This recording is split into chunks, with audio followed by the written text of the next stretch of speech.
പിണറായി വിജയന്റെ കണ്ണൂർ ഉള്ള വീട്ടിൽ, പിണറായിയിലെ വീടിന് പുറത്ത് പ്രവർത്തകർ കുത്തിയിരുന്ന് പ്രതിഷേധിക്കുന്നതാണ്. സ്ത്രീകളടക്കമുള്ള പാർട്ടി പ്രവർത്തകരെ കാണാം.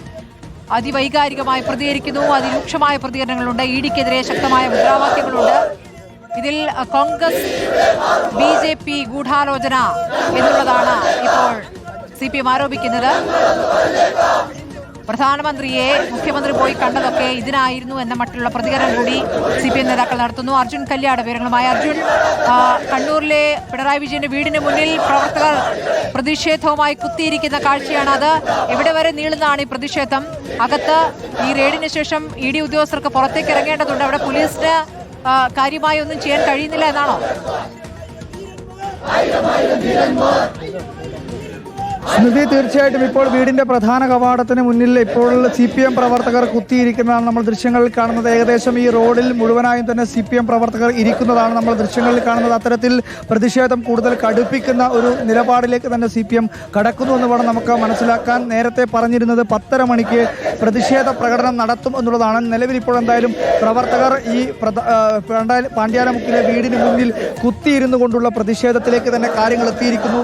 എന്താണ് നിലപാട് എന്ന് മനസ്സിലാക്കിയതിന് ശേഷം മുന്നിലേക്ക് നീങ്ങാം എന്നുള്ളതാണ് മനസ്സിലാക്കുന്നത്. ഇപ്പോൾ നമുക്ക് CPM-ന്റെ സംസ്ഥാന സമിതി അംഗം TV രാജേഷ് ഉൾപ്പെടെയുള്ള നേതാക്കൾ, അതായത് കണ്ണൂരിലെ എല്ലാ പ്രധാനപ്പെട്ട CPM നേതാക്കളും ഇപ്പോൾ പാണ്ഡ്യാലമുക്കിലെ പിണറായി വിജയന്റെ വീട്ടിലേക്ക് എത്തുന്നു. TV രാജേഷ് ഇപ്പോൾ ഇവിടെ കുത്തിയിരുന്നുള്ള പ്രതിഷേധത്തിലേക്ക്, TV രാജേഷും പ്രധാനപ്പെട്ട നേതാക്കളും ഉൾപ്പെടെ ഈ റോഡിൽ കുത്തിയിരുന്നു കൊണ്ടുള്ള പ്രതിഷേധത്തിലേക്ക് തന്നെ കടക്കുകയാണ്. പ്രവർത്തകർ അതിരൂക്ഷമായ ഭാഷയിലാണ് മുദ്രാവാക്യം വിളികളുമായി പോകുന്നത് എന്നുള്ളതാണ് ഏറ്റവും പ്രധാനമായി മനസ്സിലാക്കുന്നത്. അതായത് CPM പ്രതിഷേധം കടുപ്പിച്ചിരിക്കുന്നു എന്ന് വേണം നമുക്ക് ഈ ഘട്ടത്തിൽ മനസ്സിലാക്കാൻ. കാരണം പ്രകടനം എന്നുള്ളത് ഇപ്പോൾ കുത്തിയിരുന്നുള്ള, ഈ വീടിന് മുന്നിൽ കുത്തിയിരുന്നു കൊണ്ടുള്ള ഒരു പ്രതിഷേധത്തിലേക്ക് തന്നെ കാര്യങ്ങൾ പോകുന്നു. ഇപ്പോൾ V ശിവദാസൻ MP, രാജ്യസഭാ MP ആയിട്ടുള്ള V ശിവദാസൻ ഈ പ്രതിഷേധം നടക്കുന്ന സ്ഥലത്തേക്ക് എത്തിയിരിക്കുന്നു നമുക്ക് മനസ്സിലാക്കാം. അങ്ങനെ പ്രധാനപ്പെട്ട നേതാക്കളെല്ലാം, കണ്ണൂരിലെ പ്രധാനപ്പെട്ട CPM നേതാക്കളെല്ലാം പാണ്ഡ്യാലമുക്കിലേക്ക് എത്തുന്നതാണ് നമ്മൾ കാണുന്നത്. എന്തായാലും വലിയ പ്രതിഷേധത്തിലേക്ക് ഒരു ഭാഗത്ത് കൂടുതൽ പോലീസ് സന്നാഹങ്ങൾ ഒരുക്കി, പോലീസ് സുരക്ഷയ്ക്കുള്ള സംവിധാനങ്ങൾ ഒരുക്കുന്ന ഘട്ടത്തിൽ അതുപോലെ തന്നെ CPM-ന്റെ നേതാക്കളും പ്രവർത്തകരും ഒക്കെ ഇവിടെ കൂടുതൽ കേന്ദ്രീകരിക്കുന്നതാണ് നമുക്ക് ദൃശ്യങ്ങളിൽ നിന്നും മനസ്സിലാക്കാൻ വേണ്ടി കഴിയുന്നത്, അല്ലെങ്കിൽ ഇവിടെ നടക്കുന്ന സംഭവങ്ങളിൽ നിന്നും നമുക്ക് മനസ്സിലാക്കാൻ വേണ്ടി കഴിയുന്നത്. ഇവിടെ നേതാക്കളോട് നമുക്ക് ചോദിക്കാവുന്നതാണ്. ജയരാട്ടെ, ഇപ്പം നമ്മൾ പ്രതിഷേധം ഒഴിവാക്കി ഇവിടെ കുത്തിയിരുന്നുള്ള പ്രതിഷേധം അല്ല, ED റെയ്ഡ് നടക്കുകയാണ്. അപ്പൊ റെയ്ഡ് കഴിയട്ടെ, അതിന് ശേഷം പ്രകടനം. ഇത് കഴിഞ്ഞതിന് ശേഷം പ്രകടനം എന്നുള്ള സമീപനത്തിലേക്ക് അങ്ങനെയാണ് ഇപ്പൊ ആലോചിച്ചിട്ടുള്ളത്. നോക്കാം നമുക്ക്. പ്രതിഷേധം ഇപ്പോൾ താൽക്കാലികമല്ല, നിലവിൽ ഇവിടെ ഇരിക്കാനാണ് തീരുമാനം. അല്ല, പ്രതിഷേധത്തിന്റെ ഭാഗമായിട്ടാണല്ലോ ഇവിടെ ആളുകൾ ഇരുന്ന് പ്രകടനം ഒഴിവാക്കി ഇവിടെ ഇരിക്കാനാണ് ഇപ്പൊ. അല്ല, പ്രകടനം ഒഴിവാക്കാനില്ല, പ്രകടനം നടത്താൻ തീരുമാനിച്ചിട്ടുണ്ട്. കുറച്ച് കഴിയട്ടെ, എന്നിട്ട് നമുക്ക് പറയാം. നിലവിലൊരു തീരുമാനം അല്ല, നിലവിൽ പ്രകടനം നടത്താനുള്ള തീരുമാനം, പ്രതിഷേധ പ്രകടനം, ആ പ്രകടനം നടക്കും.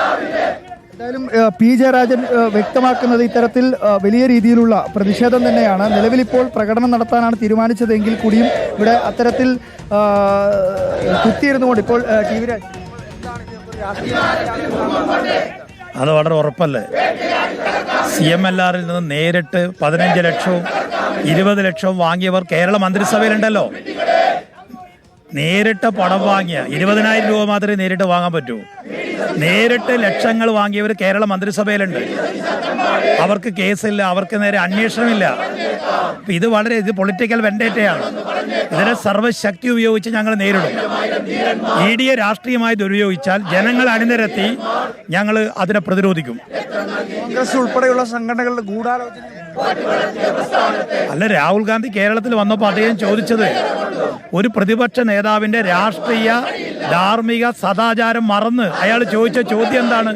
എന്തുകൊണ്ട് പിണറായി അറസ്റ്റ് ചെയ്യുന്നില്ല എന്നാണ് രാഹുൽ ഗാന്ധി ചോദിച്ചത്. ഇതെന്ത് മര്യാദയാണ്? അപ്പോൾ BJP-യും കോൺഗ്രസും ഒരേ ലക്ഷ്യമാണ് അവർ മുന്നോട്ട് വെക്കുന്നത്. ഈ ED റെയ്ഡിന് പിന്നിലുള്ളത് അത് കേരളത്തിലെ ജനങ്ങൾ തിരിച്ചറിയും. അതിനെ ശക്തമായി പ്രതിരോധിക്കും. ഒരു കാരണവശാലും ED-യുടെ രാഷ്ട്രീയ കളി കേരളത്തിൽ അനുവദിക്കില്ല.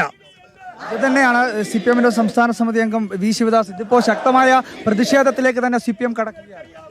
പിണറായി വിജയനെ ഇന്ത്യയിലെ കമ്മ്യൂണിസ്റ്റ് പാർട്ടിയെ വേട്ടയാടുക എന്നതിൻ്റെ ഭാഗമായിട്ടാണ് BJP-യും കോൺഗ്രസും ചേർന്ന് ഇത്തരത്തിലൊരു നീചമായ നീക്കത്തിന് മുതിർന്നിട്ടുള്ളത്.